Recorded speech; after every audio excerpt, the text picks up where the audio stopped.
and they gotta have a buy one get one free sale on digital ass and coochie. That's why starting an OnlyFans was the worst decision I made in my life. See, in every failure, there's a lesson. So usually I encourage people to Hey, shout out to Tab Boogie, man. try new things, fail, try again, find out what's for you. Like, for instance, if you're bad at playing the piano, but you tried, play the saxophone. If you're bad at playing basketball, play football. If you're bad at rapping, sing. You know what I mean? Just try something new, because you don't find out what's for you until you try. But some things that you try, it's not that easy to come back from after you fail. Like, if you're an adult entertainer, like just on the weekends, but it's really a failing career, so you try to make it like a side gig, yeah, you can't just do that and act like, yeah, I just do that. No, that's the main thing you do. All right, certain things can't be a side gig. You can't be putting it out there on the side. But let's talk about the failed OnlyFans models that never make it out the hood. The craziest thing I done seen is when girls gotta fail OF and they gotta have a buy one get one free sale on digital ass and coochie. You should have just kept your 9 to 5. That shit is online forever. Having 70% off, 60% off, buy one get one free on OF is diabolical behavior. This is not a fucking grocery store. This is not a retail store. That is your fucking body. What the hell is wrong with you? Having a failed OF is like having a failed rap career. You know what I'm saying? It's like niggas never gonna forget. We never gonna forget that you was trying to rap. You know what I'm saying? We never gonna forget that. We never gonna forget that you was trying to be a bop and trying to get paid for it. Like, for the love of God, it's so much risk in that. It's so much risk. And if you have a failed OF, oh, you really down bad. You mean to tell me that you were busting your shit online and nobody bought that shit? Over with. Bitch, you are done for.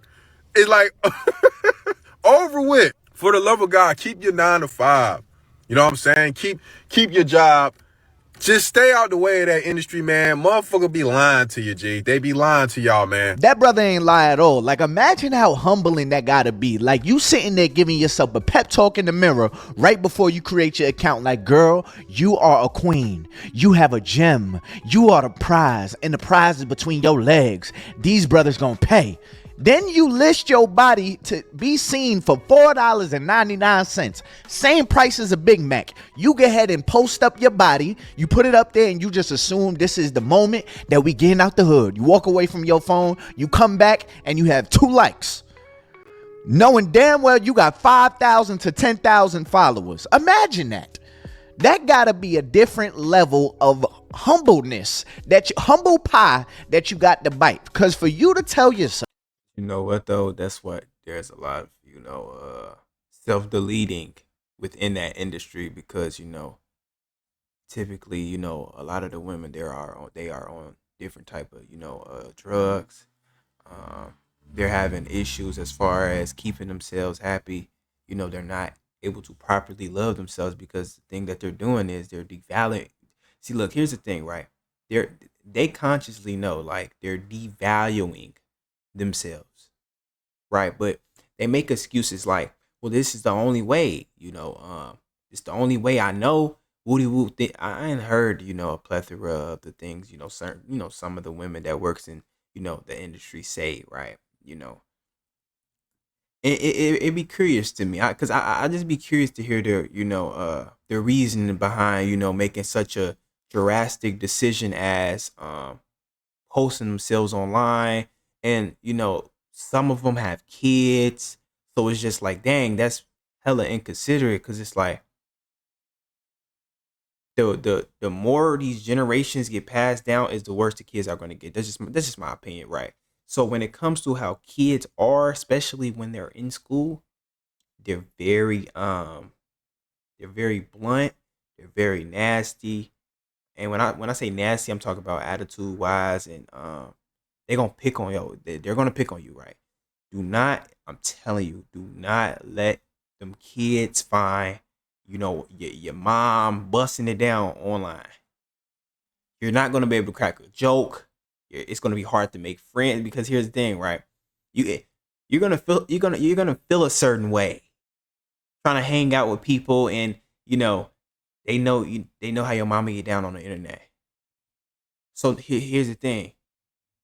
That money, that fast money that you're, potentially making, potentially, right? Because it's different categories to different women as far as the revenue that they earn. The context of this video is talking about failed OnlyFans models and stuff like that. I guess you don't really hear, you don't really hear about the failed ones as often that you hear about the prominent figures making 1 million, 60 million, like Bad Baby. She started the OnlyFans. She didn't start the OnlyFans stuff, but soon as she turned 18, she jumped into the thing, made I think something like 60 million or something like that. But yeah, I guess these brothers, they both got a point. We really don't hear about the failed ones as often as we hear about the well off ones. That you the prize, and people are more willing to buy Big Macs than they are to see you boneless naked. You know what I mean? That's sad. That's sad. You're putting all your goodies out there and they still don't want to see that. What does that now say about you? I just want to know. After you fail, what does that say about you? See, this is the thing. A lot of us talk about the OnlyFans models that are making $100,000, $1 million in a month, crazy stuff.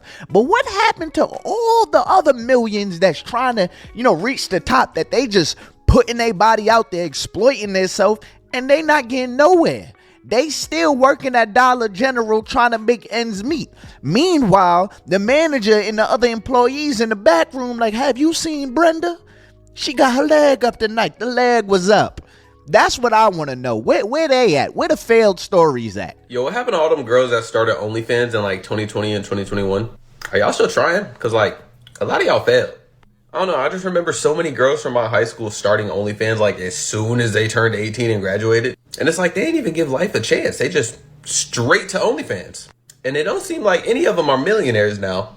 So I think it's safe to say that this was a common occurrence that happened with a lot of people in a lot of different schools. So I'm just thinking, like, do y'all just have like regular 9-to-5s now and just try to forget about the whole OnlyFans thing and act like it didn't happen? Or does it haunt you that there was a time in your life where people could literally pay $5 a month and have like access to like everything about you? For those of you that did make it though, when you making big money now, props to you. But for the ones that ain't making, I ain't gonna say props to you. I feel like it's a real degenerate way. All money ain't good money, right? So as far as that money that you potentially making, if you ever consider to have kids, it's like you're kind of in a sense you're destroying the potential future of your kid. That's just how I view it, honestly.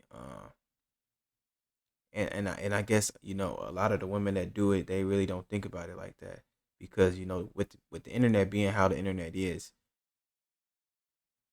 you can never erase that. You can never go back. People see your videos, they save it, they post. You got Twitter, you got Reddit, you got all these different social media platforms.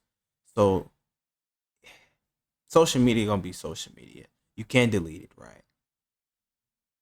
what's life like now? Because now it feels like, I don't know, it feels like your dignity's gone, and it's like you try to put yourself out there in the world for everybody to get, and nobody even wanted it, and now you're just like, yeah, you lost all respect and dignity, and you ain't even get no bread for it. I don't know, it just seems like a really sad place to be, especially because they're like the Forex people, because they did the same thing just with money. I love how he brought up the Forex people, because at one point, everybody in Forex swore that you was going to be a millionaire. Hey, with that being said, I pretty much get the gist of the video, though. With that being said, y'all make sure y'all drop a like, comment, and subscribe, and I'm out.